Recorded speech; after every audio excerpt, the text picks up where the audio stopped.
আসসালামু আলাইকুম বন্ধুরা, আমি এখন 3 কিলো মুরগির রোস্ট বানাবো। এই জন্য আমি দিব একটু লবণ আর সামান্য একটু হলুদ।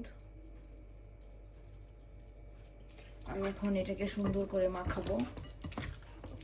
আমার আরো মুরগি ওইদিকে আছে, অল্প অল্প করে নিচ্ছি। আমার কড়াইটা গরম হয়ে গেছে। আমি এই কাপের 2 কাপ অয়েল দিব আর 1 কাপ ঘি দিব। আমি 1 কাপ ঘি দিব।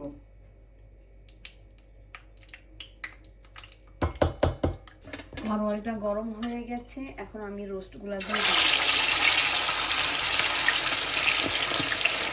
আমি এখানে বড় বড় 4টা পেঁয়াজ নিয়েছি আর কিছু কাঁচামরিচ নিয়েছি। যেহেতু আমাদের বাসায় আজ অস্ট্রিয়ান মেহমান আসবে, এই জন্য বেশি কাঁচামরিচ দিব না। এখান থেকেও 3টা কি 4টা কাঁচামরিচ দিব। আমার রোস্টগুলা ভাজা শেষ। আমি এভাবে লাল করে রোস্টগুলা ভেজে নিয়েছি। আমি এখন বেরেস্তাটা ভেজে নিব।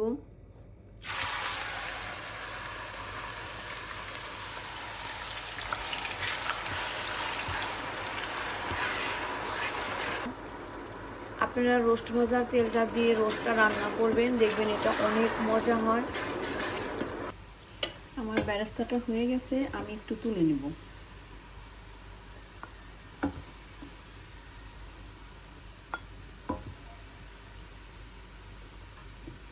আমি একটু বেরেস্তা তুলে নিলাম। এখন আমি একটু পানি দিয়ে দেব।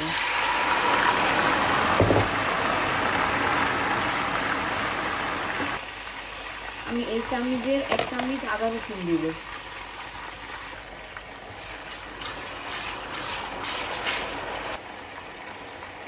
ইটকারি 1 চামচ, জিরা 1 চামচ, ধনিয়া আধা চামচ, গরম মশলা 1 চামচ, লবণ সামান্য, যেহেতু আমার মাংসের মধ্যে লবণ দেওয়া আছে।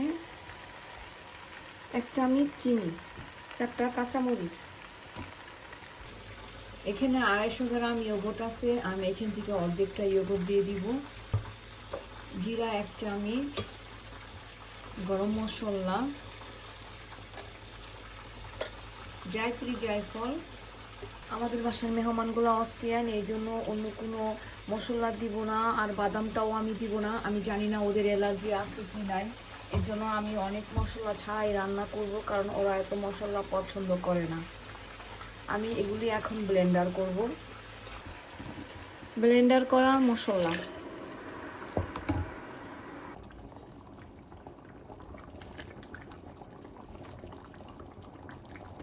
আমি এখন 20 মিনিটের মতো ঢেকে দিব আর চুলার হিটটা লো করে দিব।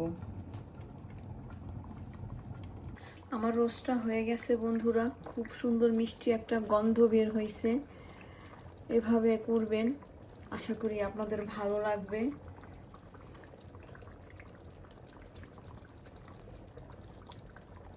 আমার জন্য দোয়া করবেন, আপনাদের জন্য দোয়া করছি। ভালো থাকেন, আল্লাহ হাফেজ।